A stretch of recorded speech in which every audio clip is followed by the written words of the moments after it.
ఈరోజు పరిశుద్ధ గ్రంథంలో నుండి ఒక చక్కటి విషయాన్ని గురించి మనం ధ్యానం చేద్దాం. ఈరోజు మనం ధ్యానం చేయబోయే ముఖ్య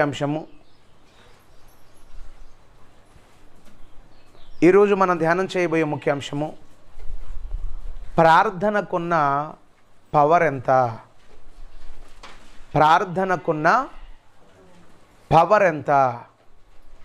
ప్రభునందు ప్రియులరా, ప్రార్థన, ఈ ప్రార్థన అంటే ఏమిటి?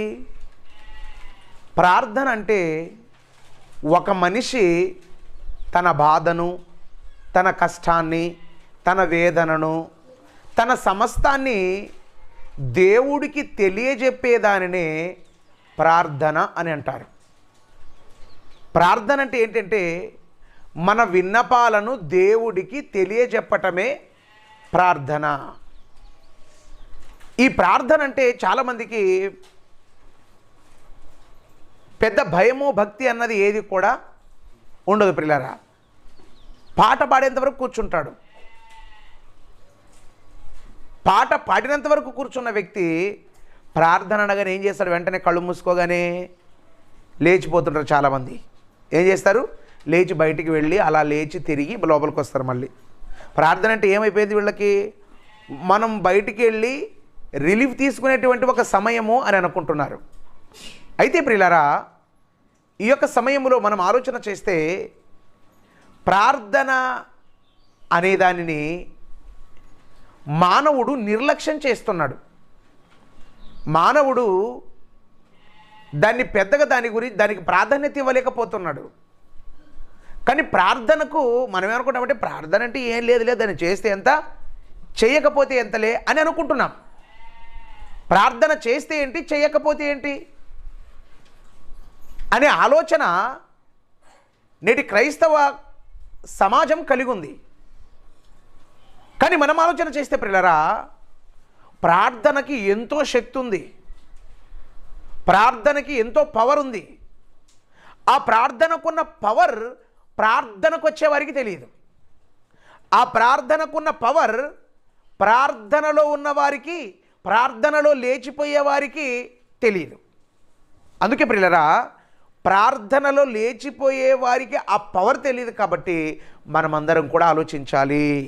చాలామంది ప్రార్థన చేస్తుంటే ప్రార్థన అని చెప్పగానే కళ్ళు మూసుకోగానే కొంతమంది ఏం చేస్తుంటారో తెలుసా? కళ్ళు తెరుచుకొని ఇలా చూస్తుంటారు. ఏం చేస్తుంటారు? ప్రార్థనలో కళ్ళు తెరుచుకొని చూస్తుంటారు. ఇంకొకటి, ప్రార్థనలో కూడా ఏం చేస్తుంటారో తెలుసా? సెల్ ఫోన్ నొక్కుతూ ఉంటారు. వాట్సాప్, ఫేస్బుక్, మెసెంజర్, లేకపోతే ఇన్స్టాగ్రాములు. మరి వీరు ప్రత్యేకంగా కళ్ళు ప్రార్థన అంటే బొత్తిగా భయం ఉండదు, భక్తి ఉండదు, ఏది ఉండదు. మీరు ఆలోచించారా? మన జాతీయ గీతం ఉంది. మన జాతీయ గీతం విన్న వెంటనే చదువుకున్న వ్యక్తి ఏం చేస్తాడు? అతను ఎంత పనిలోనైనా ఉన్ని, ఎంత బిజీ షెడ్యూల్లోనైనా ఉన్ని లేచి నిలబడతాడు. ఎందుకు నిలబడతాడు? ఆ గీతం యొక్క విలువ తెలుసు కాబట్టి నిలబడతాడు. అదే పొలానికి వెళ్ళే వ్యక్తి విన్నాడు అనుకో, పొలానికి పోయే వ్యక్తి ఏం జ్ఞానం లేనటువంటి వ్యక్తి, ఆ యొక్క పాటలో ఉన్న గొప్పతనం తెలియని వ్యక్తి వెళ్ళాడు అనుకో, ఆ వ్యక్తి విన్నాడు అనుకో, వింటే ఏం చేస్తాడు? అతను ఏం పట్టించుకోడు, తన పనిలో తను వెళ్ళిపోతున్నాడంటే అర్థం చేసుకున్న వ్యక్తి ఒక విధంగా ఉంటాడు, అర్థం చేసుకొనని వ్యక్తి మరో విధంగా ఉంటాడు. ప్రార్థనలో ఉన్న పవర్ తెలిసిన వ్యక్తి చక్కగా ఉంటాడు. ప్రార్థనలో ఉన్నటువంటి పవర్ తెలియని వ్యక్తి ఏం చేస్తాడు చెప్పండి? ఏం చేస్తాడు? దాని గురించి పట్టించుకోడు, మధ్యలో లేచిపోతాడు, ఇష్టమైతే కూర్చుంటాడు, లేకపోతే పోతాడు, లేకపోతే ఇంకేం చేస్తాడు? ఇంకేమేమో చేస్తూ ఉంటాడు. అందుకే ఈ యొక్క సమయంలో మనమందరం కూడా ప్రార్థనకు ఉన్నది శక్తి. ఏంటి ఆ శక్తి? ప్రార్థనకున్న శక్తి ఏంటి? ప్రార్థనకున్న పవర్ ఏంటి? ప్రార్థనకున్న పవర్ ఏంటో ఒకసారి మన గ్రంథాన్ని చూస్తే, పరిశుద్ధ గ్రంథంలో నుండి యెహోషువ గ్రంథము 10వ అధ్యాయము 12వ వచనం. యెహోవా ఇశ్రాయేలీయుల ఎదుట అమోరీయులను అప్పగించిన దినమున ఇశ్రాయేలు వినుచుండగా యెహోషువ యెహోవాకు ప్రార్థన చేసెను. సూర్యుడా నీవు గిబియోనులో నిలువుము, చంద్రుడా నువ్వు అయ్యాను లోయలో నిలువుము. జనులు తమ శత్రువుల మీద పగ తీర్చుకొన వరకు సూర్యుడు నిలిచెను, చంద్రుడు ఆగెను. ఏం చేశాడు యెహోషువ గారు? ఏం చేశారు? ఎవరైనా కానీ ఇశ్రాయేలీయులైన వారు యుద్ధానికి వెళ్ళారనుకో, ఇశ్రాయేలీయులు యుద్ధానికి వెళితే ఆ యుద్ధం ఎప్పటి వరకు చేయాలి తెలుసా? వీళ్ళు సూర్యుడు అస్తమించేంత వరకు మాత్రమే యుద్ధం చేయాలి. ఎవరి వరకు? సూర్యుడు అస్తమించేంత వరకు మాత్రమే యుద్ధం చేయాలి. సూర్యుడు అస్తమించాడా ఇక యుద్ధం చేయడానికి వీల్లేదు. అదేవిధంగా శత్రువులు అయితే భయంకరంగా ఉన్నారు. ఎవరు? అమోరీయులు. ఎవరు వీరు? అమోరీయులు. ఈ అమోరీయుల మీద పగ తీర్చుకోవాలి. ఇప్పుడు అమోరీయుల మీద పగ తీర్చుకోవాలంటే ఏం చేయాలి? సూర్యుడు ఆగాలి. సూర్యుడు ఆగాలంటే సూర్యుడు ఎలా అవుతాడు? సూర్యుడు ఎలా ఆగుతాడు? సూర్యుడా నువ్వు ఆగంటే ఆగుతాడా? సూర్యుడిని నువ్వు ఆగంటే సూర్యుడు ఎట్టి పరిస్థితులలో ఆగడు. ఇప్పుడు సూర్యుని ఆలోచించారా? సూర్యుడు ఉన్నాడు. ఈ సూర్యునికి ఒక యజమాని ఉన్నాడు, అతనే దేవుడు. సూర్యుడికి ఒక గొప్ప యజమాని ఉన్నాడు, సూర్యుడికి ఒక గొప్ప దేవుడు ఉన్నాడు. అతనికి చెబితే ఖచ్చితంగా ఆయన ఏం చేస్తాడు? ఆపుతాడు, వెంటనే ఆపేస్తాడు. అందుకే ఎవరికైతే చెప్పాలో వారికి చెప్పాడు. అందుకే ఆయన యెహోషువ యెహోవాకు ప్రార్థన చేయగా, దేవునికి ప్రార్థన చేస్తే సూర్యుడు ఆగాడు. ఎవరు ఆగారు? సూర్యుడు ఆగాడు. సూర్యుడు ప్రార్థనకి ఎంత పవర్ ఉంది? ప్రార్థనకున్న పవర్ ఎంత? సూర్యుని ఆపేటంత ప్రార్థనకున్న పవర్ ఎంత తెలుసా? చంద్రుణ్ణి నిలవబెట్టేటంత శక్తి సామర్థ్యాలు దేనికి ఉన్నాయి? ఏ అధికారానికి ఉన్నాయి? దేనికనే ఉన్నాయా? దేనికి లేవు ప్రియులారా. ఒకే ఒక దానికి ఉంది, అదే ప్రార్థన. ఏంటది? ప్రార్థనకు సూర్యుని ఆపే శక్తి ఉంది, ప్రార్థనకు చంద్రుణ్ణి ఆపే శక్తి కూడా ఉన్నది. ప్రార్థనకి ఇంకేమన్నదో చూడండి ఒకసారి. రాజుల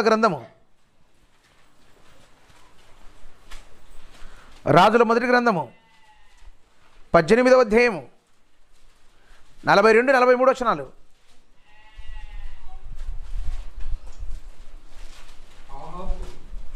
ఆహాబు భోజనము చేయబోయాను గాని ఏలియా కర్మేలు పర్వతము మీదికి పోయి నేల మీద పడి ముఖము మోకాళ్ళ మధ్య ఉంచుకొనెను. తరువాత అతడు తన దాసుని పిలిచి నువ్వు పైకి పోయి సముద్రం వైపు చూడుమనగా వాడు వెనక ఎక్కి పారజూచి ఏమీయో కనబడలేదనగా ఇంకా 7 సార్లు పోయి చూడండి ఆయన. ఎందుకు చెప్తున్నాడు తెలుసా? ఏలియా గారు ఏం చేశారు తెలుసా? ఏలియా గారు ఏం చేశారు? ఆహాబు రాజు కాలంలో ఒక మాట చెప్పాడు. ఏమని చెప్పాడు తెలుసా? ఏమన్నాడు ఆయన? 3 సంవత్సరాల 6 నెలల వరకు వర్షము రాదు. ఏమన్నాడు? 3 సంవత్సరాల 6 నెలల వరకు వర్షము కురవదు అని చెప్పిన మాటను, పెద్దగా ఇశ్రాయేలీయులు పట్టించుకోలేదు. ఇశ్రాయేలు పట్టించుకున్నారా? పట్టించుకోకపోతే ఏమైపోయింది తెలుసా? ఆ యొక్క ఇజ్రాయేలు దేశములో కరువు భయంకరంగా వచ్చింది. వర్షం లేదు. వర్షం రాదని చెబితే దేవుని సేవకుని మాట నమ్మలేదు ఎవరు? ఒకనాటి కాలంలో ఇశ్రాయేలు జాతి. ఎందుకంటే వారికి ప్రార్థనలో ఉన్న శక్తి ఏంటో వాళ్ళకి తెలీదు కాబట్టి వర్షము రాదన్నా కూడా వర్షం ఎన్ని రోజులు అక్షరాలు చెప్పాడు. అక్షరాలు ఏమన్నాడు తెలుసా? అక్షరాల ఏం చెప్పాడు తెలుసా? ఆ 3 సంవత్సరాల 6 నెలలు వర్షం రాదన్నాడు. 6 నెలల వరకు ఏమైపోయింది తెలుసా? ఏమైపోయింది? వర్షము రాలేదు. వర్షము రాలేదు. మరలా ఏం చేశారు చూడండి ఒకసారి. యాకోబు పత్రిక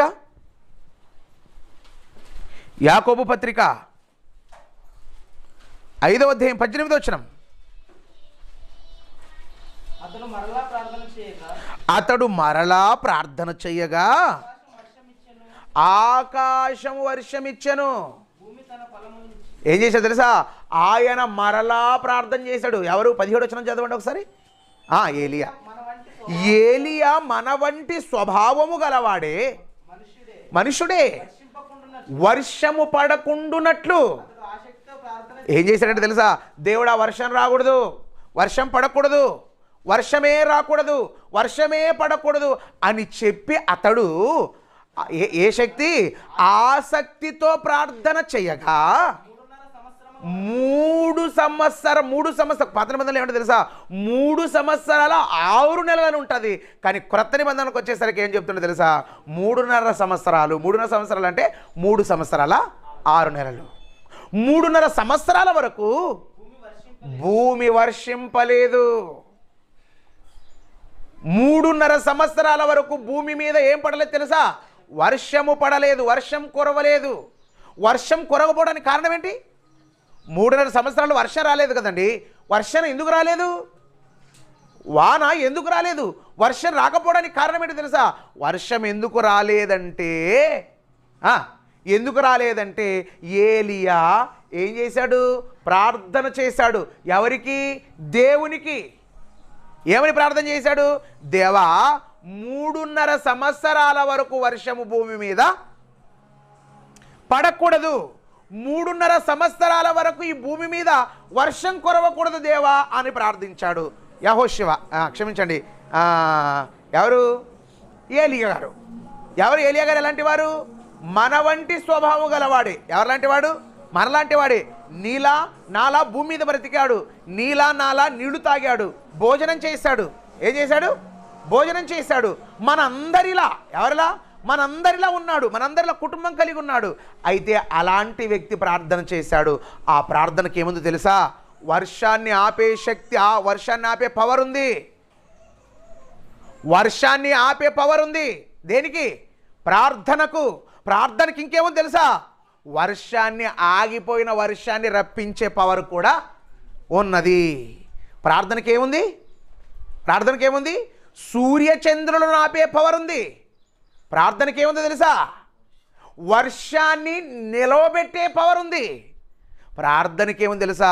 తిరిగి వర్షాన్ని రప్పించే పవర్ కూడా ఉన్నది. ప్రార్థనకి ఇంకేమున్నది మీరు చూడండి ఒకసారి. ఇంకేముందో మీరు ఒకసారి గ్రంథాన్ని చూస్తే, రాజుల మొదటి గ్రంథము 18వ అధ్యాయము 36-37 వచనాలు.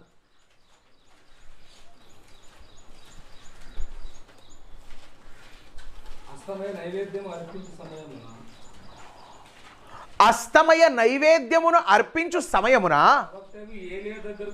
ప్రవక్తయగు ఏలియా దగ్గరకు వచ్చి ఈలాగు ప్రార్థన చేసెను. యెహోవా అబ్రహాము, ఇస్సాకు, ఇశ్రాయేలీయుల దేవా, ఇశ్రాయేలీయుల మధ్య నీవు దేవుడవై ఉన్నావని, నేను నీ సేవకుడై ఉన్నాననియో, నీ కార్యములన్నీయో నీ సెలవు చేత చేసిద్దననియో ఈ దినమున చూపించు. నీ పవర్ ఏంటో చూపించు దేవా అని ఏం చేస్తున్నాడు? నువ్వు నన్ను నీ సేవకునిగా నిలబెట్టుకున్నావు కదా, నీ సేవకునిగా నువ్వు నన్ను నిలబెట్టుకున్నావు కాబట్టి నీ శక్తి, నీ పవర్, నీ కార్యక్రమము, నీ కార్యము ఏంటో నాకు కనపరచుము. యెహోవా నా ప్రార్థన ఆలకించుము. యెహోవైనా నీవే దేవుడవై ఉన్నావని, నీవు వారి హృదయములను ఈ తట్టుకు తిరుగు చేయదుననియో ఈ జనులకు తెలియజేయనట్లుగా నా ప్రార్థన అంగీకరించు. అతడిలాగు ప్రార్థన చేయుచుండగా యెహోవా అగ్ని దిగి దహన బలి పశువులను, కట్టెలను, రాళ్లను ఏం చేశాడు తెలుసా? ఏమైపోయాడు? ఏలియా ప్రార్థన చేశాడు. ఎవరి ప్రార్థన ఇది? ఏలియా ప్రార్థన చేస్తే ఆకాశం నుండి ఏమొచ్చింది? ఆకాశం నుండి ఏమొచ్చింది తెలుసా? అగ్ని వచ్చింది. అగ్ని, ఆకాశము నుండి అగ్ని వచ్చింది. ఆకాశము నుండి అగ్నిని రప్పించిన శక్తి ఎవరికి ఉంది తెలుసా? మనకేం తెలుసు? ఆకాశము నుండి వర్షం వస్తుందనే విషయం మనకు తెలుసు. ఆకాశము నుండి ఎండ వస్తుందని మనకు తెలుసు. ఆకాశము నుండి వెన్నెల వస్తుందని మనకు తెలుసు. కానీ ఆకాశము నుండి ఏమొచ్చిందో తెలుసా? అగ్ని. ఆకాశము నుండి అగ్ని దింపిన పవర్ దేనికి ఉంది? శక్తి దేనికి ఉంది? ప్రార్థన. ప్రార్థన. ఎందుకంటే ఇశ్రాయేల్లో 2 రకాలు ఉన్నారు. 2 ఆలోచనలతో ఉన్నారు, 2 తలంపులతో ఉన్నారు. 2 ఆలోచనలతో, 2 తలంపులతో ఇశ్రాయేలీలు ఉన్నారు. 2 తలంపులతో ఉన్న ఇశ్రాయేలీలతో దేవుడు చెబుతున్నాడు. ఏమంటున్నాడు తెలుసా? ఇశ్రాయేలీలతో, 2 తలంపులు కలిగిన ఇశ్రాయేలీలతో ఏలియా గారు అంటున్నారు, మీరు ఉంటే అటువైపున ఉండండి, బయలుదేవత వైపున ఉండండి, ఉంటే మీరు దేవుని వైపున ఉండండి. ఒకవేళ రైట్, ఇప్పుడు మీది రైటా నాది రైటా? ఇప్పుడు ఏది రైట్? ఇప్పుడు బయలుదేవత రైటా? ఇప్పుడు నేను ప్రార్థించే దేవుడు రైటా? ఇప్పుడు ఏది నిజమో, ఏది వాస్తవమో మనం తేల్చుకోవాలి. ఏది నిజమో మనం ఏమంటారో తెలుసా? చాలామంది అన్నీ ఒకటేలే అంటాం. ఏమంటాం తెలుసా? అన్నీ ఒకటేలే అంటాం. ఏమంటే నేను ఎవరికి తక్కువ చేయను అంటది. ఒక ఆమె ఉంది, ఊరి పేరు చెప్పలే కానీ, ఒక ఆమె ఉంది. ఏమో తెలుసా? సార్, ఆదివారం అయితే చర్చికి వస్తా, సోమవారంకి అయితే ఉరుకుందిరని చేస్తా, గురువారం అయితే సాయిబాబాని చేస్తా, శనివారం అయితే ఆంజనేయ స్వామిని చేస్తా. ఎందుకు సార్? ఎవరికి ఏంటికి బాధ పెట్టాలి సార్? మనం అందరూ సరి సమానంగా చూడాలి సార్ అంటారు. ఇశ్రాయేలీలు కూడా అదే ఆలోచనతో ఉన్నారు. అంత ఒకటేలే, అందరూ ఒకటేలే అనే ఆలోచనతో ఉన్నప్పుడు ప్రవక్త అయిన ఏలి అంటే ఎవరో తెలుసా? ఇది పవర్ఫుల్ దైవజనుడు, చాలా గొప్ప దైవజనుడు. ఆ దైవజనుడు ఏమంటున్నాడు తెలుసా? మీరు 2 తలంపుల మధ్య ఎందుకున్నారు? మీరు 2 తలంపులు మీలో ఎందుకున్నాయి? ఉంటే అటువైపున ఉండండి, ఉంటే బయలుదేవత వైపైన ఉండండి, ఉంటే దేవుని వైపైన ఉండండి. అయితే ఒకవేళ ఇదిగో మీ బయలుదేవత ఉన్నాడు, బైబిల్ ఈయన మాత్రం ఒక్కడే ఉన్నాడు. బయలుదేవత వైపు ఎంతమంది ఉందో తెలుసా? బయలుదేవత ప్రవక్తలు ఎంతమంది తెలుసా? సుమారు 450 మంది ఉన్నారు. ఎంతమంది? 450 మంది ప్రవక్తలు ఉన్నారు దానికి. అది మామూలు సామాన్యమైనది కాదు. 450 మంది ఉన్నారు. కానీ ఇక్కడ మాత్రం ఈయన ఒక్కడే ఉన్నాడు. ఒక్కడు ఒకవైపు, 450 మంది ఒకవైపు. ఒక్కడే ఒకవైపు, 450 మంది ఒకవైపు. ఆలోచించారా? వాళ్ళ దగ్గర ఉన్నది ఏముంది తెలుసా? వాళ్ళ దగ్గర సైన్యం ఉంది. కానీ వీళ్ళ దగ్గర ఎవరున్నారు? ఈయన దగ్గర ఏముంది? ఈయన దగ్గర సైన్యం లేదు, కానీ ఒకే ఒకటి ఉంది, అది ప్రార్థన. ఏముంది? అది ప్రార్థన ఉంది. ప్రార్థన చేశాడు. ఇదిగో నేను చెప్తున్నాను, మనము 2 దహన బలి పశువులను మనం బలిపీఠం మీద పెడదాం. బలిపీఠం మీద పెట్టి ఏం తెలుసా? ఏం తెలుసా? అగ్ని లేకుండా, దేని చేత? అగ్ని లేకుండా ఆకాశము నుండి అగ్ని దింపి, ఆలోచించారా? ఆకాశము నుండి అగ్ని దింపి ఏం చేయాలి తెలుసా? ఈ బలిపీఠం మీద ఉన్న పశువును, ఈ బలిపీఠం మీద ఉన్న కట్టెలను, ఈ బలిపీఠంకు పెట్టాం కదా మన రాళ్ళు, ఈ రాళ్లతో సహా కరిగిపోవాలి, బూడిదైపోవాలి. ఏమైపోవాలి? రాళ్లతో సహా బూడిదైపోవాలని చెప్పి ఈయన ఒక ఎద్దుని తీసుకొచ్చారు, వాళ్ళు ఒక ఎద్దుని తీసుకొచ్చారు, నరికి పెట్టారు. పెడితే మొదట వాళ్ళకి అవకాశం ఇచ్చాడు. ఎవరికి? వారికి అవకాశం ఇచ్చాడు. అవకాశం ఇస్తే వాళ్ళు ఏం చేస్తున్నారు? ఏదో పిచ్చిగా మాట్లాడుతున్నారు. వారి వలన కాలేదు. కాలేకపోయేసరికి అప్పుడు అంటున్నాడు, ఎవరు? ఏలియా గారు అంటున్నారు, దేవా, అబ్రహాము దేవా, ఇస్సాకు దేవా, యాకోబు దేవా, తండ్రి, నీవు నీ సేవకు నన్ను పిలిచావు. నీ సేవను నేను ఎంతో నమ్మకంగా చేశాను, నీ పరిచర్యను నేను ఎంతో గొప్పగా చేశాను. అయితే నువ్వు ఇప్పుడు నీ కార్యమును చూపించవలసిన, నీ పవర్ను చూపించవలసిన టైం వచ్చింది. నేనైతే వాళ్ళకి మాట ఇచ్చాను. ఏమని మాట ఇచ్చాను తెలుసా? ఏమని మాట ఇచ్చాను తెలుసా? అగ్గిపుల్ల లేకుండా ఆకాశము నుండి అగ్ని దింపుతానని చెప్పాను. వారైతే ఈ యొక్క పోటీలో ఫెయిల్ అయిపోయారు, ఓడిపోయారు. ఇప్పుడు నీ సేవకుని ఓడిస్తావా? నీ సేవకును నువ్వేం చేస్తావు తెలుసా? గెలిపిస్తావా? నువ్వేం చేస్తావు చేయి దేవుడు అంటే, వెంటనే ఏం చేస్తాడు? దేవుడికి ప్రార్థన చేశాడు. చూపించిన ఆయన అని చెప్పి ప్రార్థన చేశాడు. ఆయన ప్రార్థన ముగించే లోపు ఏమొచ్చింది తెలుసా? ఆకాశము నుండి అగ్ని దిగింది. ఏం చేసింది? అగ్ని దిగి బలి పశువును, పీఠము మీద ఉన్న కట్టెలను, పీఠమునకు కట్టిన రాళ్ళు కూడా ఏమైపోయాయి తెలుసా? బూడిదైపోయాయి. ప్రార్థన అంటే ఏమనుకుంటున్నారు? ప్రార్థన అంటే సూర్యచంద్రులను ఆపినది. ప్రార్థన అంటే వర్షాన్ని ఆపినది. ప్రార్థన అంటే మరలా వర్షాన్ని తీసుకొచ్చినది. ప్రార్థన అంటే ఆకాశము నుండి వర్షాన్ని దింపినది. ఆకాశము నుండి అగ్నిని దింపినది. ప్రార్థన అంటే ఇంకేంటి తెలియదు. ఎలా ఉంది తెలుసా? ప్రార్థనకున్న పవర్ ఇంకేముంది చూడండి ఒకసారి. రాజుల రెండవ గ్రంథము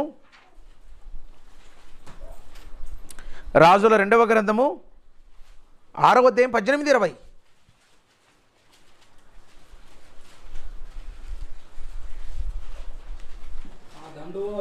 ఆ దండువారు అతన్ని సమీపించినప్పుడు ఎలీషా ఈ జనులను అంధత్వముతో మొత్తుమని యెహోవాను వేడుకొనగా ఎలీషా చేసిన ప్రార్థన చొప్పున వారిని అంధత్వముతో మొత్తెను. ఎవరు వీళ్ళు? సిరియానులు. ఎవరు వీళ్ళు? సిరియానులు. ఏమొచ్చారో తెలుసా? ఎందుకు వచ్చారో తెలుసా? సిరియానులు ప్రతిసారి యుద్ధంలోనికి వెళుతున్నారు, ఓడిపోతున్నారు, యుద్ధంలోనికి పోతున్నారు, ఓడిపోతున్నారు.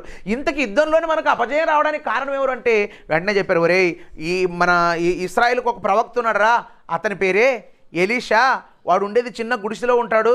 ఆయన మాత్రం మనం ఏం చేస్తామో మొత్తం పూర్తి అతను తెలిసిపోతుంది. ఎట్లా తెలిసిపోతుంది అంటే అతని దగ్గర ఉన్నది ఒకే ఒకటది. ఏంటది? ప్రార్థన. ప్రార్థన చేస్తున్నాడు, మొత్తం తెలిసిపోతుంది. వాళ్ళకి చెప్తున్నాడు, వాళ్ళు 1,000 మంది వస్తారు, మీరు 1,000 మంది వెళ్ళండి, వాళ్ళని కూల్చిరండి, చంపిరండి అని చెప్తున్నాడు ఇతను. మీరు యుద్ధంలోనికి వెళ్ళరండి అంటున్నాడు. అయితే ఏం చేసి తెలుసా? ఒరే ఇప్పుడు మనకి ఇన్నిసార్లు మనకు అపజయం కలగడానికి కారణం ఎవరో తెలుసా? కారణం ఎవరు? ఆ ప్రవక్తే, ఆ దేవుని సేవకుడే. కాబట్టి వాడినే చంపేస్తే అయిపోయి మనకు తిరగలేదు, ఎదురులేదు అని చెప్పి ఎవరిని తెలుసా? ఎలీషాను చంపటానికి వచ్చారు. ఎలీషాను చంపటానికి వస్తే ఎలీషా ఏమన్నాడు తెలుసా? దేవునికి ప్రార్థన చేశాడు, దేవుడా తండ్రి వీళ్ళందరూ గుడ్డోళ్ళు అవును కాక అన్నాడు. ఏమన్నాడు తెలుసా? దేవునికి ప్రార్థన చేశాడు. ఏమో తెలుసా? ప్రార్థన చేశాడు, వీళ్ళందరూ గుడ్డోళ్ళు అవును కాక అంటే అందరూ ఏమైపోయారు? అందరూ గుడ్డివారైపోయారు. ఎవరికి కళ్ళు కనబడవు, ఎవరికి కళ్ళు కనబడవు. ఎందుకంటే దైవజనుడిని చంపటానికి వచ్చిన వారు. కళ్ళు కనబడకుండా వీళ్ళు కళ్ళు కనబడినోడు ఎక్కడ పోతా తెలుస్తుంది. దాన్ని ఆలోచించారా? ఇట్లా తడుముతూ వెతుక్కంటే వీళ్ళు డైరెక్ట్ ఎక్కడ పెట్టి తెలుసా? ఇశ్రాయేలు సైన్యం మధ్యలోనికి వెళ్ళిన తర్వాత ఏమన్నాడు తెలుసా? మరి ఎలీషా గారు ఏమన్నా తెలుసా? తండ్రి వీళ్ళు కళ్ళను తెరువు అన్నాడు. తెరిస్తే ఎక్కడున్నారు వీళ్ళు? కళ్ళు ముచ్చుకున్నాడు ఏమైనా కనబడుతుందా? కళ్ళు పోయినాయి. ఎలీషాను తుండు చేయాలి అనేవాడు ఒకడు, లేదు కాళ్ళు నరకాలు అనేవాడు ఒకడు, లేదు షై నరకాలు అనేవాడు ఒకడు, లేదు కాళ్ళు చేయాలి 2 ఫురిదిప్పాలి అనేవాడు. అంతే కదా. ఇప్పుడు కలిసినోడు ఒక్కొక్క మాట. అంతా ఎక్కడ మాట్లాడుతున్నారు తెలుసా? ఇవన్నీ కూడా ఇశ్రాయేలీల సైన్యం మధ్యలో మాట్లాడుతుంటే ఏమన్నా తెలుసా? ఆ వెంటనే ఏమన్నా తెలుసా? దేవా వీళ్ళు కళ్ళు తెరవని మళ్ళీ ప్రార్థన చేశాడు. కళ్ళు తెరిచి ఎవరున్నారా మధ్య చుట్టంతా? వెంటనే అన్నాడు రాజు, ఎవరు? ఇశ్రాయేల్ రాజు అన్నాడు. ఏమన్నాడు తెలుసా? దైవజనుడా వీరిని నేను ఖండించదను, వీరిని నేను చంపదురా అన్నాడు. ఏమన్నాడు తెలుసా? వెంటనే దైవజనుడు వీరిని చంపొద్దు, వీరిని ఏం చేయద్దు, వీరిని చంపకుండా వీరికి భోజనం పెట్టి పంపించు అన్నాడు. ఏమన్నాడు? ప్రార్థన. మీరు ఆలోచించిన ప్రార్థన అంటే మనం ప్రార్థన అంటే ప్రార్థనే అని మనం అనుకుంటాం. ప్రార్థన అంటే ఎంత గొప్పది తెలుసా? ప్రార్థన అంటే శత్రువ కళ్ళును కూడా పోగొట్టేది. ప్రార్థన అంటే ఇంకెంత గొప్పది చూడండి ఒకసారి. అదే దానియేలు గ్రంథం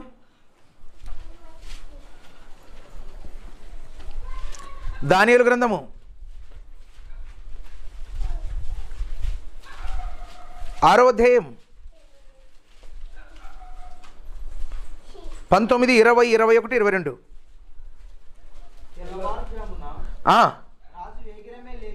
తెల్లవారుజామున 16వ వచనం చదవండి, 16వ వచనం. అంతటా రాజు ఆజ్ఞ ఇయ్యగా బంట్రౌతులు దానియేలును పట్టుకుని పోయి సింహముల గుహలలో పడద్రోయగా. ఏం చేశారు? సింహాల గుహలలో పడేశారు. ఎవరిని? దానియేలును సింహాల గుహల్లో వేశారు. సింహాల గుహలలో వేశారు. సింహాల గుహల్లో వేస్తే దానియేలు ఏం చేశాడు? సింహాల గుహల్లో ఉండి దానియేలు ఏం చేశాడు? 19వ వచనం. తెల్లవారుజామున రాజు వేగిరమనే లేచి సింహాల గుహ దగ్గరకు త్వరపడిపోయెను. అతడు గుహ దగ్గరకు రాగానే దుఃఖ స్వరముతో దానియేలును పిలిచెను. జీవము గల దేవుని సేవకుడవైన దానియేలు, నిత్యము నీవు సేవించుచున్న నీ దేవుడు నిన్ను రక్షించగలిగినా? తెలుసా? నిత్యం నువ్వు ప్రార్థన చేసినావు. ఎవరో తెలుసా? ఇశ్రాయేలు బబులోను రాజు. బబులోను రాజు ఏం చేసేది తెలుసా? బబులోను రాజుకి దానియేలు అంటే చాలా ఇష్టం, చాలా ఇష్టం. అలాంటి ఇష్టమైన వ్యక్తిని కొంతమంది కుట్ర చేసి ఏం చేసేది తెలుసా? దానియేలును సింహాల గుహలోనికి వేయించారు. సింహాల గుహలోనికి వేయిస్తే సింహాల గుహలో రాత్రంతా ఉన్నాడు. తెల్లవారుజామునే లేచాడు. తెల్లవారుజామున లేచి సింహం గుహ దగ్గరికి వచ్చాడు. దానియేలు, ఓ దానియేలు ఉన్నావా? దానియేలు నువ్వు ఉన్నావా అంటే దానియేలు గారు ఏమంటున్నారో తెలుసా? దానియేలు గారు ఏమంటున్నారు? అందుకు దానియేలు, రాజు చిరకాలము జీవించునుగాక, నేను నా దేవుని దృష్టికి నేను ఎలా కనబడ్డాను తెలుసా? నేను మీ దృష్టికి అయితే తప్పు చేశాను. నేను ప్రార్థన చేసి తప్పు చేశాను. ఏం చేశాను? నేను ప్రార్థన నా దేవుడికి నేను చేసిందల్లా ఏంటి తెలుసా? నేను నా దేవుడికి యెరూషలేము తట్టు కిటికీ తెరుచుకొని రోజు ప్రార్థన చేయడమే నేను చేసిన నేరం, తప్పు. అయితే ప్రార్థన చేస్తే నేను ప్రార్థన చేశానని నన్ను సింహాల గుహల్లోనికి వేశారు. అయితే రాజా నువ్వు చిరకాలం, ఎందుకంటే మీరు ఆలోచించిన మనల్ని ఎవరైనా జైల్లో వేసిన బాగా చల్లగుండప్ప 100 ఏండ్లు అంటాం మనము.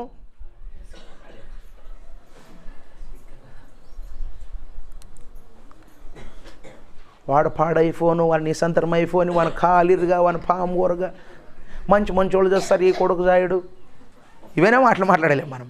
కనబడినప్పుడల్లా కాదప్ప, ఇంత నమ్మకంగా పని చేయించే సింహాల గుహలోనికి వేయించాడప్ప వాడు రాజు అనేవాడు, పనికిరన్నాయాలోడు. ఇంత అన్యాయమా, ఇంత మోసమా, ఇంత దాకా ఇట్లెట్లుంటుంది రా యాడన్నా? అట్లా ఓని కింద నీవు పని చేసింటే పనికిరానాడు పక్కలవాడు ఉంటాడు, ఎక్కిచ్చేవాడు ఉంటాడు కదా. అట్లా ఓని కింద పని చేసింటే నువ్వు ఏం చేస్తావురా, ఇంక వద్దులే ఇప్పటికి అతనికి నాకే కట్ట అంటావా అనవా? కానీ దానియేలు గారు ఏమంటే తెలుసా? రాజా చిరకాలము నువ్వు రాజా చల్లగా ఉండాలి, నీ తప్పేమి లేదు రాజా, నువ్వు చాలా చక్కగా ఉండాలి, రాజు చిరకాలము జీవించును గాక. నేను అయితే ఏమన్నా తెలుసా? ఏం దానియేలు, సింహాలు నిన్ను తినలేదా? సింహాలు నిన్ను హాని చేయలేదా అంటే ఏమన్నా తెలుసా? దేవా రాజా, నా దేవుని దృష్టికి నేను ఎలా ఉన్నా తెలుసా? నేను నిర్దోషినిగా కనబడ్డాను. నా దేవుడు నన్ను కాపాడాడు. ఈ సింహాల నోరు మీరు మోయించలేదు. నేను నా దేవునికి ప్రార్థన చేశాను. నా దేవునికి ప్రార్థన చేస్తే నా ప్రార్థనే నేను నా దేవుడికి చెప్పాను. నా దేవుడికి చెప్తే నా సింహాలకు నా దేవుడు యజమాని, సింహాలకు నా దేవుడు బాస్. నువ్వు నాకు బాస్ అయితే సింహాలకు బాస్ మా దేవుడు. కాబట్టి నా దేవుడు చెప్పాను, దేవుడా సింహాల గుహల్లోనికి వేసారు దేవుడా, నేను చేసిన తప్పు ఏదేది లేదు దేవుడా. ఏం చేశాను తెలుసా? ఏం చేశాను? నేను ప్రార్థన చేశాను దేవుడా, కేవలం నీ దగ్గర మాట్లాడేమో వాళ్ళకి నేరం అయిపోయింది. నాయనా నువ్వేం భయపడొద్దు, రాత్రంతా ఇలాగే ఉండు, సింహాల నోర్లన్నీ నేను మూసేస్తా అంటే సింహం నోరు మూసుకోవాలంటే ఏం చేయాలి? 24 గంటలు కర్ర నమ్మలకంటూ ఉండేవాడు, వాడు నోరు మూసుకోవాలంటే ఏం చేయాలి? వాడు ఏం చేయాలి చెప్పండి? వానికి కడుపు నిండినట్లు రవంత సమాచారం పోవాలి మైండ్కి. కడుపు నిండేది అనుకుంటే ఏం తినడు, ఖాళీ ఉండేది అనుకుంటే. ఇప్పుడు సింహాలు కూడా నోరు మూసుకోవాలి, రాత్రంతా నోరు మూసుకోవాలి. అవి రాత్రంతా నోరు మూసుకోవాలంటే ఏం చేయాలి? దేవుడు వాటికి ఏం చేసేది తెలుసా? కడుపు నిండిన తృప్తి కలిగించాడంతే. వాటికి ఏం చేశాడు? సింహాలు ఏమనుకున్నావు? అంతేలే పద్దం తిందాంలే, మన కడుపు నిండిపోయింది, అయిపోయింది. ప్రార్థన అనేది ఏంటి తెలుసా? సింహాల నోళ్లను మూయించినది. ప్రార్థన ఒక శాసనాన్ని కూడా మార్చేసింది. అహష్వేరోషు రాజు కాలంలో, ఏది అహష్వేరోషు రాజు కాలంలో ఇశ్రాయేలీయులందరినీ కూడా ఏం చేయాలి తెలుసా? సమూలంగా నాశనం చేయాలి. ఇశ్రాయేలీయులందరినీ సమూలంగా నాశనం చేయాలంటే ఏం చేశాడు తెలుసా? మొర్దెకై ప్రార్థన చేశాడు దేవుడికి. ఏమని ఏం చేశాడు? ప్రార్థన చేశాడు. దేవా, మా జాతిని మొత్తం నాశనం చేయాలని హామాను కంకణం కట్టుకున్నాడు. వాడు కక్ష కట్టాడు. దేవా అంటే నువ్వేం భయపడద్దు అని చెప్పి ఆయన చేసిన ప్రార్థన వారి జాతిని రక్షించింది. ఒక శాసనాన్ని మార్చింది. రాజు దగ్గర నుంచి శాసనం బయలుదేరిందా? ఈరోజు మనం ఆలోచించారా? జియో పాస్ అయిందా? శాసనం అంటే ఏంటి? జియో. ఈ శాసనం ఎక్కడ చేస్తారు తెలుసా? ఎక్కడ చేస్తారు? శాసనసభలో చేస్తారు శాసనాలు. అందుకే ఈ మధ్యకాలంలో మోడీ గారు అంటున్నారు, ఏమంటున్నారు తెలుసా? ఏమంటున్నారు? మేము 370 సీట్లు, 370 సీట్లు తీసుకుని వస్తామని ఆయన అంటున్నాడు. ఇంకొక ఆయన దీనికి కామెంట్ తీసుకుని ఏమిటి తెలుసా? నీ దగ్గర ఉండేదే 250 సీట్లు, 370 సీట్లు యాడ్ చేస్తావు నువ్వు అని ఇంకొక అతను అంటున్నాడు. అంటే ఏమంటే ఎదుటి వ్యక్తిని భయపెట్టించేది, అంతే కదా. ఇప్పుడు బలహీనం ఉన్నా కూడా ఆలోచించారా? మన వద్ద బలం లేకున్నా కూడా ఎదుటి భయపెట్టియాలంటే ఇట్లే ఒక పెద్ద సైన్యం, ఒక పెద్ద శత్రువుల సైన్యం వస్తుంటే, శత్రు సైన్యములు వచ్చేటప్పుడు ఒకడు అన్నాడంట, ఏమన్నా తెలుసా? వాళ్ళంతా ఒక్కేటికే వాని ఆయనలంతా ఓడించొచ్చన్నాను, ఏమనుకుంటువి ఇంతమంది ఉండి మీరు అదపడతారా అని చెప్పారనమాట. చెప్తే వీళ్ళు ఏమన్నా తెలుసా? నువ్వు ఓడిస్తావా అంటే ఓడిస్తానులే అని చెప్పాడు. గుర్రమెక్కాడు వీడు. నువ్వు మరి సర్లే ఏమన్నా నువ్వు ఓడించాక నువ్వు గుర్రమెక్కని చెప్పారే. గుర్రమెక్కి కూర్చుని పెట్టారే. కూర్చుని పెడితే ఏం చేసేది తెలుసా? వీనికి అంతమంది జనాలు చూస్తారు కదా, వీనికి భయం వచ్చేది. ఏమొచ్చేదే? ఈయనకి భయం వచ్చేది కాబట్టి పోతా ఏం చేద్దాం అనుకున్నాడు? తాటి చెట్టు పెద్దది, ఇంకా మన చెట్టు ఉంది తాటి చెట్టు. ఆ తాటి చెట్టుని పట్టుకొని ఇక్కడే ఏలాట పడదామని చెప్పి దాన్ని పట్టుకుంటే ఏం చేసేది తెలుసా? గుర్రంతో పాటు తాటి చెట్టు కూడా పెరికొచ్చేది. గుర్రంతో పాటు తాటి చెట్టు పెరికొచ్చి ఎదురున్నోళ్ళు ఏమన్నా తెలుసా? ముందున్నోళ్ళు ఏమో మనం ఏమో కత్తులు కటార్లు మనం తీసుకొని వచ్చేవాడు డైరెక్ట్ తాటి చెట్టు తీసుకొచ్చాడు. మనం అసలు ఉండము మిగులము పారిపోదాం పదండి అని. ఇప్పుడు ఆ తాటి చెట్టుని ఇప్పుడు ఎందుకు పట్టుకున్నాడు? యాదో వాడి తాటి చెట్టుకుంటే గురుముటే పోతుంది లేప, నాన్న బతకాలి లేప అని వీడు పట్టుకుంటే తాటి చెట్టు ఏం చేసేది తెలుసా? వాడిని చేదలాకే వచ్చాడు. చేదే ఏమైపోయేదే? వాడు భయపడి దీన్ని పట్టుకుని ఉంటే దీనికి భయపడి. కాబట్టి ఓడిపోయేవాడు ఎట్లుంటాడు తెలుసా? నన్ను గెలుస్తాను ఏమంటాను, అంతే కదా. నేను బాగుంటా, నేను గెలుస్తా అంటేనే బాగుంటాడు. 2-3 ఫుట్లు బూ తింటాను, నాన్న ఓడిపోతానంటే బూవే లేదు. మరి పంచిన డబ్బులని జ్ఞాపకం వస్తాడు. అదే కదా, ఓటుకి 500 500. కాబట్టి ప్రియులారా, మనం గమనిస్తే దేవుడు కూడా తన గ్రంథంలో ప్రార్థన అనేది చాలా గొప్పది. ప్రార్థన ఏం చేసింది? సూర్యున్ని చంద్రుణ్ణి ఆపింది. ప్రార్థన ఏం చేసింది? వర్షాన్ని ఆపింది. ప్రార్థన ఏం చేసింది? వర్షం వచ్చేటట్లుగా చేసింది. ప్రార్థన ఏం చేసింది? ఆకాశము నుండి అగ్నిని దింపింది. ప్రార్థన ఏం చేసింది? సింహాల నోళ్లను మూయించింది. ప్రార్థన ఏం చేసింది? ప్రార్థన ఏం చేసిందో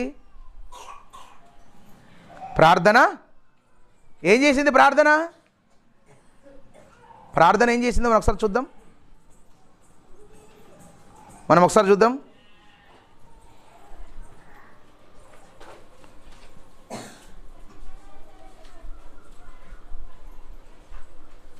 అపోస్తలుల కార్యములు 12వ అధ్యాయం 5వ వచనం అనుకుంటా. పేతురు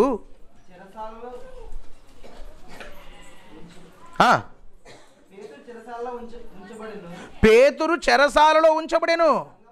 సంఘమైతే అతని కొరకు అత్యాసక్తితో దేవునికి ప్రార్థన చేయగా ఏం చేసింది తెలుసా? సంఘం అయితే ఎవరున్నారు? దైవజనుడు చెరసాలలోనికి వెళ్ళిపోయాడు. అతనే పేతురు గారు చెరసాలలోనికి వెళ్ళిపోతే సంఘం ఏం చేస్తుంది తెలుసా? అతని కోసం ప్రార్థన చేసింది. ఎవరి కోసం? మాకు దైవజనుడు లేడు, మాకు దైవజనుడు లేడు, దైవజనుడికి విడుదల రావాలి, ఆపద కలగకూడదు అని చెప్పి ప్రార్థన చేస్తే సంఘము ప్రార్థన దేవుడు విన్నాడు. విని ఏం చేశాడు తెలుసా? దేవుడు ఒక దూతను పంపించి ఏం చేశాడు? ఒక దూతను పంపించి ఆ చెరసాల నుండి ఏం చేశాడు తెలుసా? బయటకు రప్పించాడు. ఏం చేశాడు దేవుడు? బయటకు రప్పించాడు. అంటే మీరు ఆలోచించారా? ప్రార్థన అనేది చాలా గొప్పది. ఇంత గొప్ప ప్రార్థనకు, ఎంత గొప్ప ప్రార్థనకు, ఇంత గొప్ప ప్రార్థనకు మనం ప్రాధాన్యత ఇవ్వాలా వద్దా? చెప్పండి, ప్రాధాన్యత ఇవ్వాలా వద్దా? ఇక్కడ ఉన్నారు, ఈరోజు పొద్దున్న లేచింది ఎంతమంది ప్రార్థన చేసుకున్నారు? చేతులు ఎత్తండి ఒకసారి.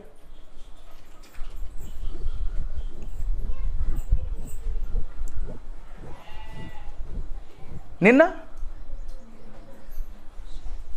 మొన్న, రేపు ఖచ్చితంగా ప్రతి ఒక్క వ్యక్తి ప్రార్థన అనేది చాలా ప్రాముఖ్యమైనది. బైబిల్లో భక్తులు మీరు చూస్తే, బైబిల్ గ్రంథంలో మనం భక్తుల జీవితాలను ఒకసారి మనం ఆలోచన చేస్తే, ఇప్పుడు మీరు ఉన్నారు, మీ పిల్లలు ఉన్నారు, మీ పిల్లలు కొడితే మీ పిల్లలు ఏం చేస్తారు?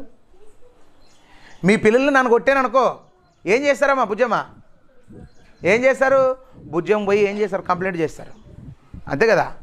బుజ్జమ్మకు పోయి చెప్తారు. కానీ భక్తుడు కూడా ఏం చేయాలి తెలుసా? ప్రతి చిన్న సమస్య బైబిల్లో మనం చూస్తే, బైబిల్ గ్రంథంలో మీరు ఒకసారి చూడండి, బైబిల్లో ఉన్న భక్తులందరూ కూడా ఏం చేశారో ఒకసారి గ్రంథాన్ని చూస్తే, ఆదికాండము 20వ అధ్యాయము 17-18 వచనాలు.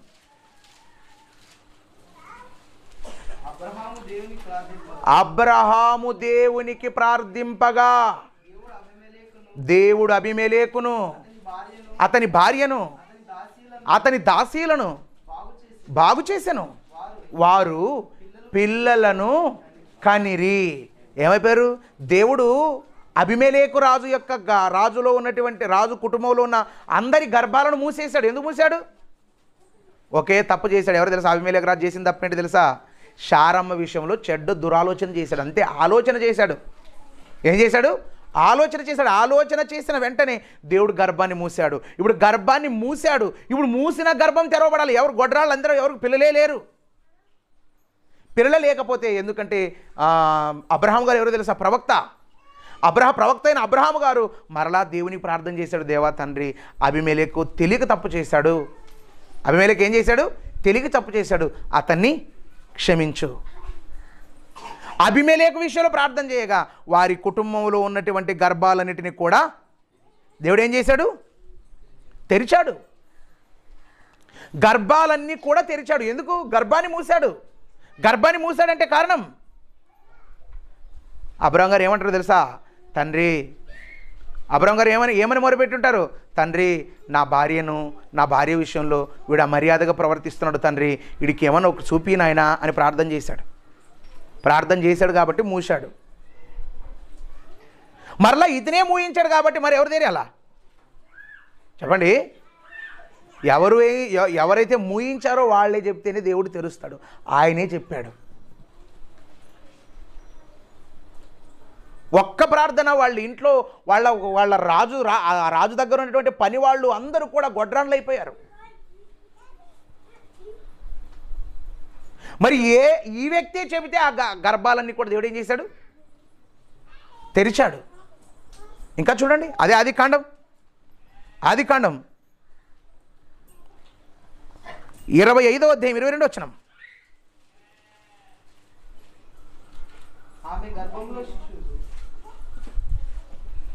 ఆదికాండము 25వ అధ్యాయం 22 వచనం.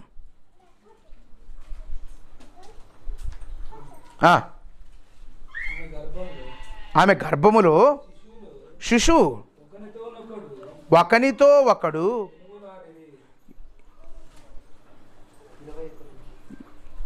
25వ అధ్యాయము 21. ఇస్సాకు భార్య గొడ్రాలు గనుక అతడు ఆమె విషయమై దేవునికి ప్రార్థన చేశాడు. ఎవరు లేకపోతే, పిల్లలు లేకపోతే దేవుణ్ణి అడిగాడు. ఎవరి విషయంలో?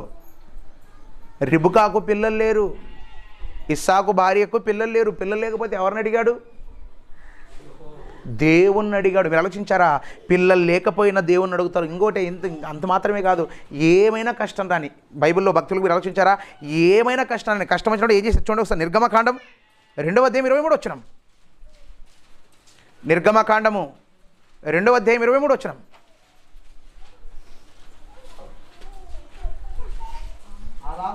అలాగున అనేక దినములు జరిగిన మీదట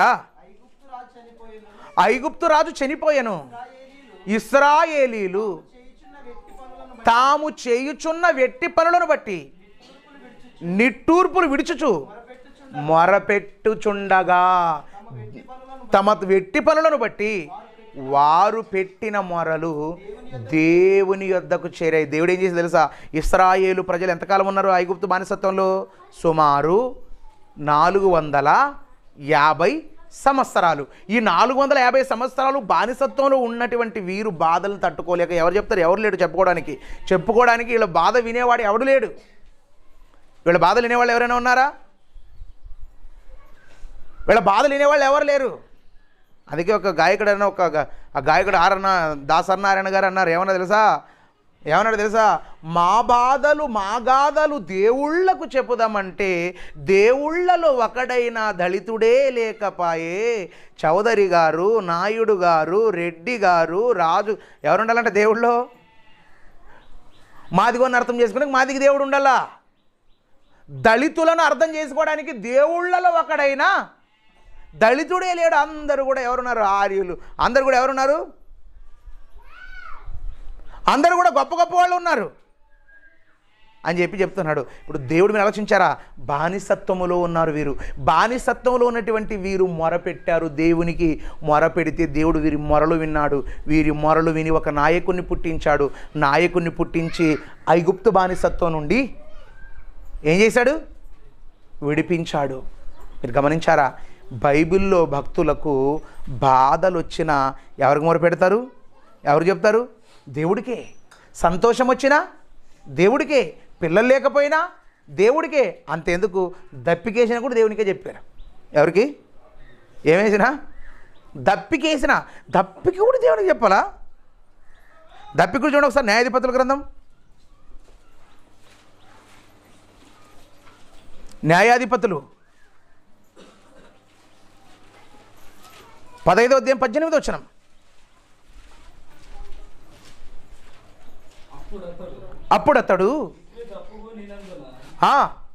అప్పుడతడు మిక్కిలి దప్పికొనినంతిన యెహోవాకు మొరపెట్టి నీవు నీ సేవకుని చేతి వలన గొప్ప రక్షణను దయచేసిన తరువాత నేనిప్పుడు దప్పి చేతను వచ్చి సున్నతి పొందని వారి చేతిలోనికి పడాలా. దేవుని ఏడుకున్నాడు. ఏమని తెలుసు? దేవుడా, నాకు నీళ్లు దప్పికయ్యాయి నాయన, నాకు దప్పికేస్తుంది నాయన, నేను దప్పిక చోత వీళ్ళ చేతిలో చచ్చిపోవాలి, నాకు ఇష్టం లేదు అని చెప్పి దేవుడికి ఏం చేశాడు? సంసోను ఏం చేశాడు? ప్రార్థన చేశాడు. ప్రార్థన చేసి మీరు భక్తులు, బైబిల్లో ఉన్న భక్తులు మీరు ఆలోచించారా? ఎటువంటి ఇబ్బంది కలిగినా కూడా దేవుడికే చెప్తారు. ఎందుకంటే మనం సరాసరి దేవునితో మాట్లాడే యొక్క పద్ధతి విధానం ఏదైనా ఉందంటే అది ఒకటి, అదే ప్రార్థన. హైందవంలో ఇది లేదు. హైందవంలో ఇది ఉందా? లేదు. ఏమైనా దేవునితో మాట్లాడాలంటే దేవునితో అందరూ మాట్లాడడానికి వీళ్ళే. దేవునితో ఎవరు మాట్లాడాలి? ఒక్క బ్రాహ్మణుడు మాత్రమే మాట్లాడాలి. ఎందుకు బ్రాహ్మణుడు మాత్రమే ఎందుకు మాట్లాడాలంటే ఇతడు బ్రహ్మతల నుండి వచ్చాడు కాబట్టి బ్రహ్మ దగ్గర ఇతడి మాత్రమే సంబంధం ఉండాలి. ఇతడు మాత్రమే బ్రహ్మ దగ్గర. నీకేమైనా బాధలు ఉన్నాయా? బాధలు ఉంటే నాకు చెప్పు, నేను బ్రహ్మకు చెబుతానని చెప్పి బ్రాహ్మణుడు చెప్తాడు. కానీ బైబిల్లో అలా లేదు. చాలామంది అంటారు, ఒక వ్యక్తి మరి సామాజికవేత్త ఇతను మరి ఒక మాట అన్నాడు. ఏమన్నాడు తెలుసా?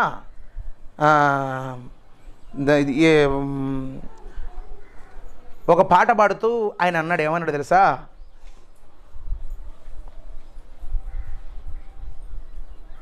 మా బతుకులు మార్చటానికి వచ్చినటువంటి బాబాసాహెబ్ను మేము పక్కన పెట్టాము, మా బ్రతుకుల్లో చీకటి నింపిన రాముడు, అల్లా, క్రీస్తు వీళ్ళనే మేము సేవించాము అని పాట పాడాడు ఆయన.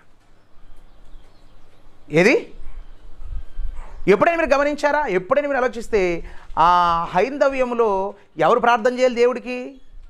ఒక్క బ్రాహ్మణుడు తప్ప మరొకడు ఎవడు చేయడానికి పూజ అయితే ఎవడు చేయాలా? ఎవరు చేయాలి పూజ? బ్రాహ్మణుడు తప్ప మరొకడు ఎవడు చేయడానికి వీళ్ళలేదు. ఒకవేళ మన గేర్లో ఉన్నోడు ఎవడన్నా నన్ను ఉంటానులే ఆ గుడి పూజారి అంటే కూడా నువ్వు పోవు ఫస్ట్ అటుకి. ఏం పోవు? నువ్వు మొదలుకి అక్కడికి పోవు. ఎందుకు? ఈయనకి మంత్రాలు వస్తావా? ఏమొస్తావు చెప్పేది ఈయనకి. అదే దేవుడైతే ఏమన్నాడు తెలుసా? నాయన నువ్వే, నీకు అర్హత, ఒకే ఒక అర్హత నువ్వు పొందు, బాప్తిస్మం అనే అర్హత పొందు. నువ్వు అర్ధరాత్రి కాదు, నువ్వు ఎప్పుడు 24 hours నువ్వు ఎప్పుడు నన్ను మాట్లాడించినా ఐఎమ్ రెడీ. నేను నీతో మాట్లాడడానికి రెడీగా ఉంటా. ఒక ఎమ్మెల్యేని కలాలంటే ఏం చేయాలా? పిఏలో కుయ్యేలో ఎవరో చాలామంది ఉంటారా ఉండరా? వాళ్ళ దగ్గర నుంచి మంత్రిని కలవాలంటే, వాళ్ళ దగ్గర నుంచి ముఖ్యమంత్రిని కలవాలంటే, ప్రధానమంత్రిని కలవాలంటే రకరకాల కండిషన్స్ ఉంటాయి. మన దేవుడి దగ్గర మాట్లాడాలంటే కండిషన్ ఒకటి, ఏది? బ్యాప్తిస్మము నువ్వు పొంది ఖచ్చితంగా దేవుని పనిలో ఉండాలి. ఏం చేయాలి? బ్యాప్తిసం పొంది ఏం చేయాలి తెలుసా? దేవుని పనిలో ఉండాలి. బ్యాప్తిసం పొంది దేవుని పనిలో ఉంటే, ఎవరి పనిలో? ఇప్పుడు యెహోషువ సూర్యచంద్రుని ఆపమంటే ఏం ఆపాడు? ఏం పనిలేక అడిగాడు? ఆయన పనిలో ఉన్నాడు కాబట్టి, ఆయన పని చేస్తున్నాడు కాబట్టి పని చేసామని ప్రార్థన వింటాడు. అబ్రహాం ఉన్నాడు, నాయన వాళ్ళ గర్భాన్ని తెరువు అన్నాడు. తెరువు అంటే ఎందుకు తెరవాలి? అబ్రహాం చెప్తే అబ్రహాము గారు దేవుని మాట విన్నాడు. అబ్రహాం గారు ఏం చేశారు? అబ్రహాము నీ తండ్రి నుండి, నీ తల్లి ఇంటి నుండి నువ్వు లేచి రా అన్నాడు. ఏం చేశాడు? మొత్తం వదిలిపెట్టి దేవుని కోసం వచ్చాడు. అందుకే దేవుని మాట విన్నాడు. అందుకే దేవుడు అబ్రహాం గారి మాట విన్నాడు. అదేవిధంగా నెక్స్ట్ ఏలియా ఉన్నాడు. ఏలియా లాంటి వాడు తెలుసా? ఏలియా చాలా పవర్ఫుల్ మ్యాన్, చాలా గొప్పవాడు. తను దేవుని కోసం ఏదైనా తెగిస్తాడు అంతే. అందుకే తెగింపు కలిగి దేవుని పనిలో ఉన్నాడు కాబట్టి ఆయన మాట దేవుడు విన్నాడు. నెక్స్ట్ దానియేలు ఉన్నాడు. దానియేలు తెలుసా? దానియేలు గురించి మీకు ఏమని తెలుసా? హిస్టరీ, దానియేలు చరిత్ర. దానియేలు పెళ్లి చేసుకోలేదు. ఏం లేదు? పెళ్లి చేసుకోనకుండా దేశం కాని దేశం, అది ఏం తెలుసా? దేశం కాని దేశంలో ఉన్నా కూడా ఆయన పెళ్లి చేసుకోకుండా నమ్మకంగా దేవుడు ప్రార్థన చేస్తున్నాడు. దేవుని కోసం బ్రతుకుతున్నాడు, దేవుని సేవిస్తున్నాడు. అందుకే ఆయన ప్రార్థన విన్నాడు. సంఘం ప్రార్థన చేస్తే వినిపించాడా? సంఘం ప్రార్థన ఎందుకు విన్నాడు? సంఘముకు హింస కలిగిన సంఘము దేవుడి పనిలో ఉంది. యెరూషలేములోని సంఘమునకు హింస కలిగితే యూదయ, సమరయ దేశములు ఎంతటా చెదిరిపోయిన వాళ్ళు ఏం చేశారు? సువార్త ప్రకటన చేయుచు సంచారము చేసిరి. అంటే ఏం చేశారు? బైబిల్లో మనం చూస్తే బైబిల్లో ఎవరి ప్రార్థనను దేవుడు ఆలకించినా, ఎవరి ప్రార్థనను దేవుడు విన్నా వారంతా కూడా ఎక్కడున్నారు? దేవుడి పనిలో ఉండి ప్రార్థన చేశారు. దేవుని పని చేసి ప్రార్థన చేశారు, పని లేక చేయలేదు. ఆలోచించారా? పని లేక ప్రార్థన చేయలేదు వాళ్ళు, పని చేయకుండా ప్రార్థన చేయలేదు, పని చేసి ప్రార్థన చేసి దేవుని కోసం బ్రతికి ప్రార్థన చేశారు, దేవుని మార్గంలో నడిచి ప్రార్థన చేశారు, దేవుని ఆలోచనలలో ఉండి ప్రార్థన చేశారు, దేవుడు చెప్పిన మాట ప్రకారంగా జీవించి ప్రార్థన చేశారు. అందుకే దేవుడు వారి ప్రార్థన విన్నాడు. అందుకే వారి ప్రార్థనకి ఏముంది తెలుసా? వారు ప్రార్థన చేస్తే ఏం చెప్పినా అది ఒకనాటి కాలంలో ఒక దైవజనుడి దగ్గరకు వచ్చారు. ఒక దైవజనుడి దగ్గరకు వచ్చి ఏమన్నాడు తెలుసా? దైవజనుడా అన్నారు. నేను దైవజనుడా వెంటనే అన్నాడు, ఏమన్నా తెలుసా? ఒక దైవజనుడు ఏమన్నా తెలుసా? నేను దైవజనుడిని అయితే ఆ 50 మంది అంతా కాలిఫోన్ కాక అన్నాడు. నిన్ను దైవజనుడు అంటే నిన్ను నీవు దైవజనుడిగా నిరూపించుకోవడానికి మేము కాలిపోవాలా? ఏం చెప్తావు సార్ నీ మాట ఏడన్నా? నువ్వు దైవజనుడైతే నువ్వేదైనా. చాలామంది అంటుంటారు, ఏం సార్ నీ వద్ద ఏమన్నా శక్తి ఉంటే చెప్పు సార్. శక్తి నా వద్ద ఏం లేదు శక్తి. అట్లా లేదు, ఏమన్నా చెప్పు, ఏదన్నా ఒక నంబర్ చెప్పు అంటారు.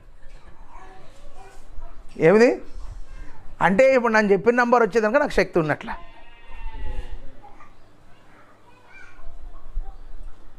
నన్ను చెప్పిన నెంబర్ రాకపోతే వెళ్ళానట్లా నా వద్ద నెంబర్లే లేవు ఫోన్ ఇవ్వంట. మీరు గమనించారా? అంటే మనం ఏదైనా చూపించాలా, చూపిస్తే మనకు భయపడతారు. ఇది కాదు. ఏది? నువ్వు దేవుని పనిలో ఉండాలి. నువ్వు దేవుని పనిలో మనం ఏం చేసిన తెలుసా? మనం ఎంత ప్రార్థన చేసినా మన జ్వరం మనకే బాగా కాదు. ఎన్ని పాటలు ప్రార్థన చేసుకున్నా బాగా కాదు. నీవు ప్రార్థన చేసుకున్న బాగా కాకపోయేసరికి నువ్వేమనుకుంటావు తెలుసా? ప్రార్థనలో ఏమి లేదు అంతనే అవుతుంది. కొండలు ముచ్చుకుంటే ఎంత, ముచ్చుకోకపోతే ఎంత, ప్రార్థనలు ఏకీభవిస్తే ఎంత, ఏకీభవించకపోతే ఎంత, అసలు దాని నుంచి లాభమే లేదు.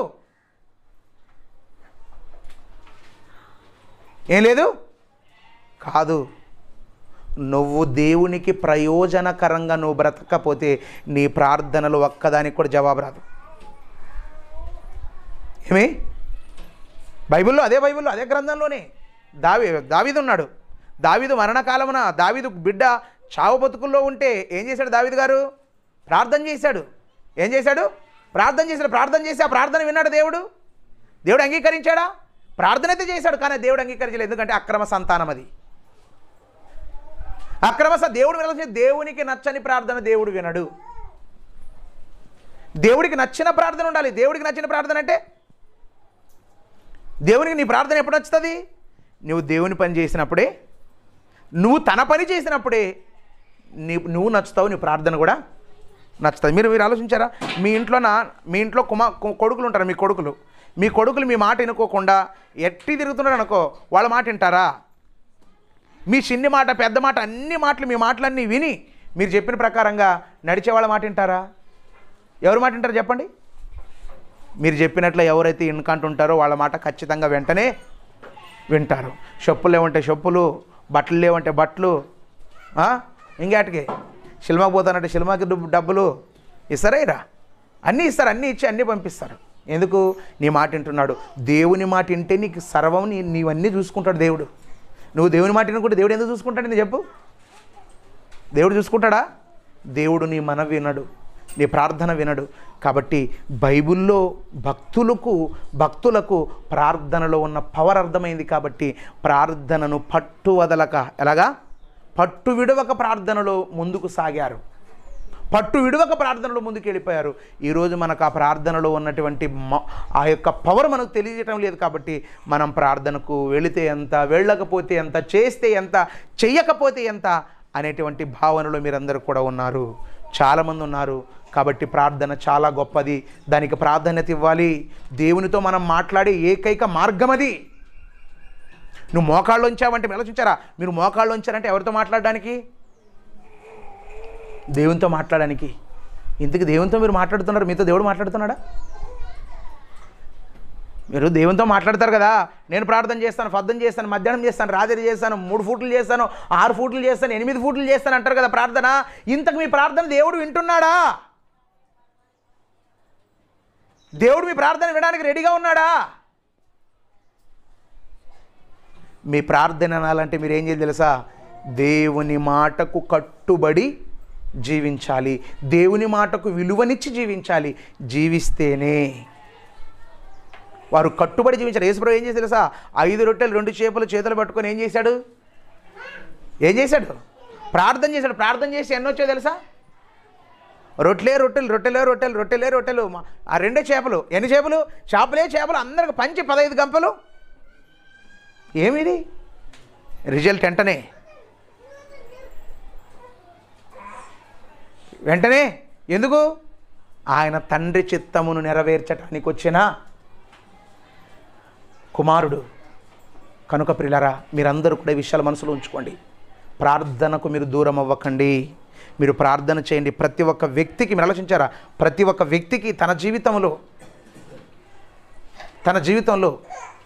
జీవితంలో ప్రార్థన అనేది ఒక భాగం. ప్రార్థన మన జీవితంలో ఒక భాగం అవ్వాలి.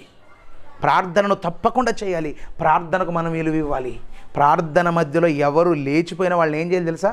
ప్రార్థన చేస్తాడు, దేవునితో మాట్లాడేటప్పుడు మీరు ఎవరైనా పెద్దోళ్ళు మన ముందు పెద్ద మనిషి ఉంటాడు అనుకో, ఆయన ముందు మాట్లాడేటప్పుడు వెనక ముందు లోపలికి తిరిగి ఆయనకి ఏం చేస్తారు? మీరు చెప్పండి, ఏం చేస్తారు?